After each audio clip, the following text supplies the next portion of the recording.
Olá, queridos, no ar com você mais um programa Cabeça para Cima, que você pode assistir aqui no Brasil ou em qualquer lugar do mundo, porque você assiste pelo sinal da Rede Boas Novas de televisão e também pela internet, no site www.boasnovas.tv. Uma alegria poder estar com você todas as horas, 24 horas por dia, 7 dias por semana, levando o amor de Jesus, levando a mensagem de salvação, levando as boas novas de Cristo. Muitíssimo obrigada a todos vocês que nos acompanham, especialmente a vocês que, além de nos acompanharem na nossa programação, nos ajudam a estar no ar, orando pela Boas Novas ou até contribuindo financeiramente, para que possamos atingir os nossos desafios.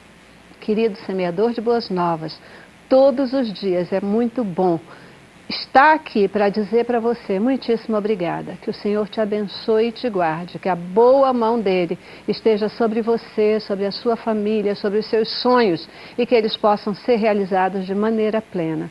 E que essa chama de semear no reino de Deus, ela se mantenha acesa, a chama, todos os dias, se mantenha acesa em todos os dias da tua vida. Não necessariamente eu só semeando nas boas novas, não, mas também no teu dia a dia, no relacionamento com aqueles que estão ao teu redor, que você seja sal e luz para o reino de Deus e para que nós possamos ter essa vida plena e abundante que o Senhor preparou para nós. Muitíssimo obrigada a todos vocês que nos ouvem agora. Que o Senhor abençoe, guarde e possa proteger a vida de vocês hoje e sempre, tá bom? Hoje é dia 22 de outubro, o Dia Internacional de Atenção à Gagueira, uma doença incômoda que afeta crianças e adultos. Nós não podíamos ficar de fora dessa campanha e por isso, no Cabeça para Cima de hoje, nós queremos chamar a sua atenção para a gagueira. Começamos com o nosso informativo e já eu apresento os nossos convidados que vão nos ajudar a entender muita coisa sobre esse tema. Gagueira é um distúrbio no tempo da fala que afeta a fluência e a comunicação, o período de execução dos sons, sílabas, palavras e frases. Cada som da fala tem um intervalo usual para ser empregado. Esse tempo depende da região onde a fala é produzida. No caso da gagueira, alguns sons demoram mais para serem ditos. Esse espaço maior interfere na fluência. Aproximadamente 5% da população mundial é afetada pela gagueira durante o desenvolvimento da linguagem e pode ficar mais crônico dependendo de inúmeros fatores que possam estar relacionados. Cerca de 1% da população mundial gagueja cronicamente. Isso significa cerca de 70 milhões de pessoas no mundo, sendo que destes, 2 milhões vivem aqui no Brasil. A gagueira necessariamente tem o seu início na infância e pode continuar ou não na vida adulta. Pois é, né? Vamos falar aqui sobre a gagueira, porque hoje é um dia de chamar a atenção para essa questão. Nós não podemos ficar de fora, portanto, convidamos pessoas queridas para virem aqui nos ajudar a entender o que é a gagueira e como lidar com essa questão. Aqui no estúdio eu recebo a Regina Jabukovic, ela que é fonoaudióloga, também professora da Universidade Estácio de Sá e autora dos livros O Tratamento da Gagueira nas Crianças, A Gagueira e O Menino que Falava com Girassóis. Que coisa boa, lindo esse último título, mas muitíssimo obrigada pela sua presença aqui. Pois não. Bom ter você aqui para falar sobre esse tema e, pelo visto, você que já lida com isso, escrevendo livros. Há muitos anos eu estudo a gagueira. Desde, vamos dizer assim, da faculdade eu me interessei pelo tema e fui em frente sempre buscando respostas. Não são fáceis as respostas, mas eu, como pessoalmente, eu gosto dos desafios. Você falou no Menino dos Girassóis, né? Ele falava com girassóis porque ele não conseguia falar com as pessoas. Uau. Então esse livro é meu último lançamento, exatamente como uma trajetória de uma pessoa que gagueja desde que ele descobriu que era gago até quando ele ficou curado da gagueira. E foi Daniel que fez o meu prefácio. Que bacana, que bacana. Vamos já falar mais sobre tudo isso, né? E entender as dificuldades de uma pessoa que tem gagueira, né? Uma pessoa que tem essa a gagueira. Também conosco Daniel Barbosa, ele que é cineasta e é presidente da Abra Gagueira e é também moderador do grupo de apoio aqui do Rio de Janeiro. Muitíssimo obrigada por estar aqui com a gente no Cabeça. Eu que agradeço o convite, acho que é uma oportunidade ótima para a gente conversar e fazer uma coisa sobre a gagueira que hoje em dia é tão pouco explorada pela imprensa, pela mídia, por todos. E tem muita curiosidade, muitas mentiras que são faladas, então vamos tentar aqui ajudar a todo mundo a tirar essas dúvidas. Isso aí, isso aí. Muitíssimo obrigada por estar aqui com a gente. Quero apresentar para vocês também a Jussara Viana, que é psicóloga clínica com formação em Gestalt terapia. Ela também trabalha com orientação vocacional. Sempre que a gente chama, a Jussara está aqui. Gratíssima. Obrigada pelo convite, é um prazer imenso participar hoje aqui desse tema muito interessante. Espero contribuir com informações e para quem está em casa. Isso aí, isso aí. Gente, olha só, eu quero começar aqui porque eu já levei uma bronca, tá? Na minha apresentação eu falei que a gagueira é uma doença incômoda e o Daniel já disse assim, ó, gagueira não é doença, não é doença. Então já comecei levando uma bronca. É um distúrbio. Então vamos começar explicando essa questão, o que é a gagueira, efetivamente, né? Um distúrbio? É um distúrbio, né? Mas a Regina que pode falar melhor. Acho que você falou bem, não é uma doença, não é alguma coisa que impeça as pessoas de levar uma vida normal, né?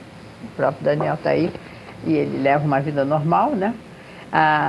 E agora, doença, não. Ultimamente, Daniel, eu acho que houve um movimento na Abra Gagueira de considerar como se fosse um distúrbio, tornasse a pessoa... Você se lembra que a gente fez? Deficiência. Uma deficiência. Mas aí é diferente. Mas é diferente, porque a nossa luta é porque eu costumo falar que a gente está num limbo. A gente é tratado como normal, mas julgado como deficiente.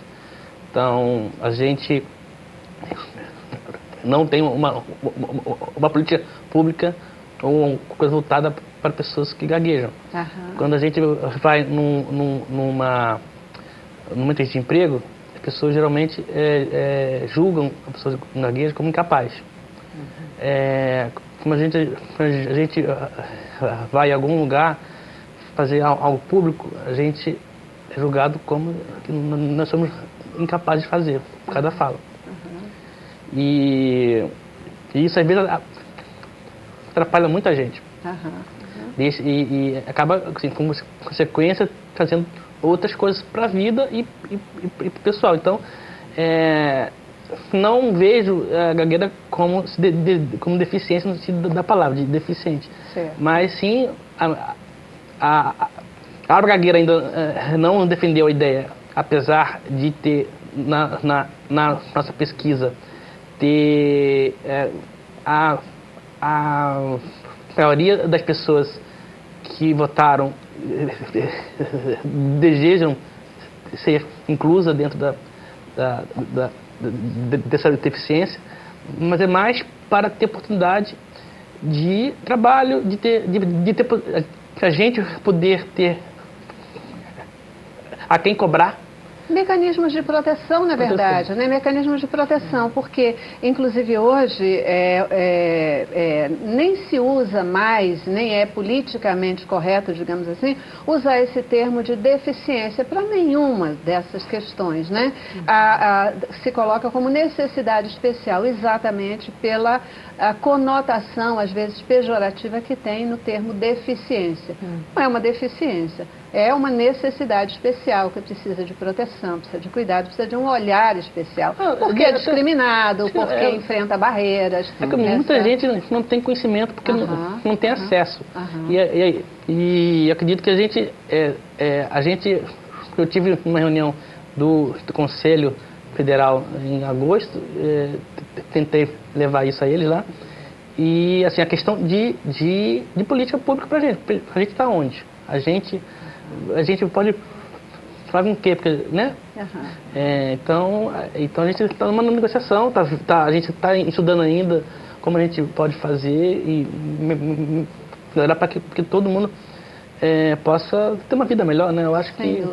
Sem dúvida. Agora, é claro que é uma disfunção na fala, né? E isso daí não traz nenhum tipo de limitação psicológica.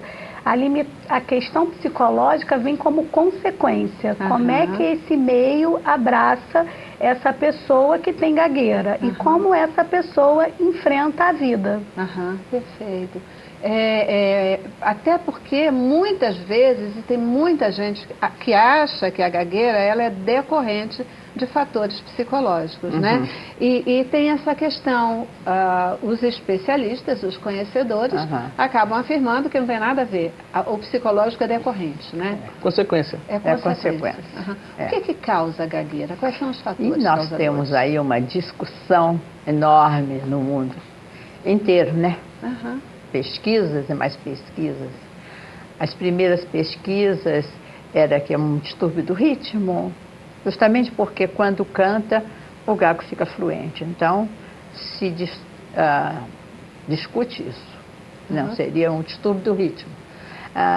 Outros falam que seria uma deficiência, vamos dizer assim, ou um distúrbio, desculpa, eu falei o termo deficiência novamente, seria um distúrbio de personalidade. Tem a hipótese também de que seja um distúrbio genético. As pesquisas sobre genética, elas não são concludentes, não.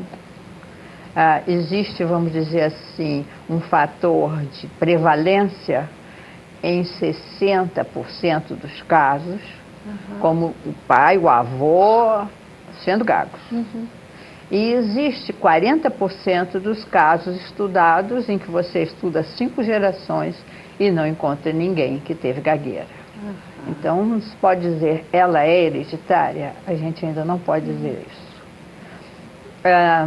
E as pesquisas recentemente, elas têm caminhado para o cérebro, áreas cerebrais em conflito. A primeira foi que o hemisfério direito entraria em contato com o hemisfério esquerdo, porque o hemisfério esquerdo é o hemisfério da linguagem, e o direito é outras atividades que ele faz. E entraria em conflito e seria a gagueira decorrente desse conflito. Agora estão começando com os aparelhos muito mais modernos, né, descobrir conexões neuronais, de neurônio, um neurônio comunicando-se com o outro, comunicando-se com o outro, comunicando-se com o outro, e nesse meio tempo havendo conflitos neuronais, entendeu? Tem estruturas cerebrais que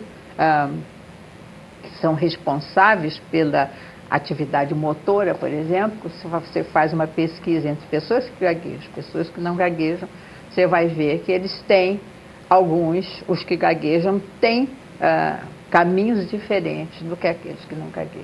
Olha só. As pesquisas indicam que os homens, eles são mais propensos à gagueira. Tipo assim, ser homem é um fator de risco, né? Para essa história. É verdade. É isso mesmo? A gente conhece mais homens do que mulheres. 4-1.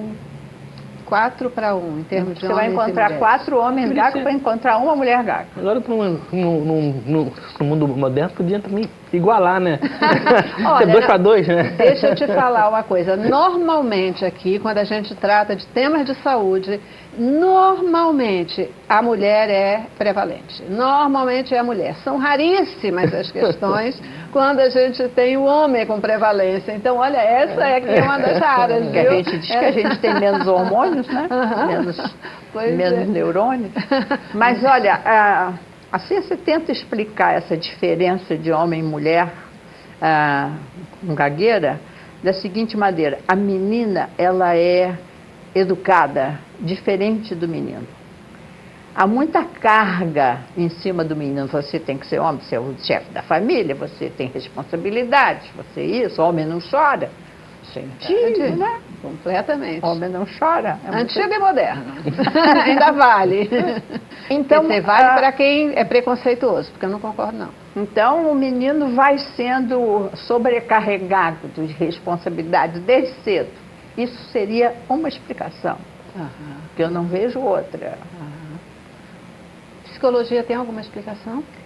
Olha, pegando esse gancho que ela está falando, da questão de ser sobrecarregado, né? Novamente cai assim, qual é a causa da gagueira, né? Pelo que a gente lê e a gente estuda, ainda não existe nada específico que determine. Eu pegando essa fala dela, a gente vai dizer que uma criança, um menino, por ser mais exigido socialmente, ele sente uma pressão tão grande que a maneira dele lidar com esse mundo é apresentando esse sintoma que seria o sintoma da gagueira. E aí a gente teria que ver e analisar como é que é esse ambiente familiar, como essa criança lida com esses pais, como é que é a interação da criança com o meio, enfim, e lidar também com as características singulares dessa criança, né? Porque também nem todo homem ele é gago, então assim fica uma coisa muito estreita para a gente determinar isso, né? Eu ainda continuo junto com a ciência, com a dúvida. É verdade. Tá certo. Gente, eu já preciso fazer a nossa primeira paradinha, eu vou para o intervalo, quero voltar com vocês para entender, existem diferentes tipos de gagueira ou é um tipo específico? Existem diferentes tipos e é possível a gente identificar os sintomas de gagueira? Quer dizer, o que pode já sinalizar que uma criança ela está passando ou entrando nesse processo de gagueira, para que aí se possa considerar alguma forma de acompanhamento, de tratamento dessa questão, tá bom? Vou para o intervalo, mas eu volto já já.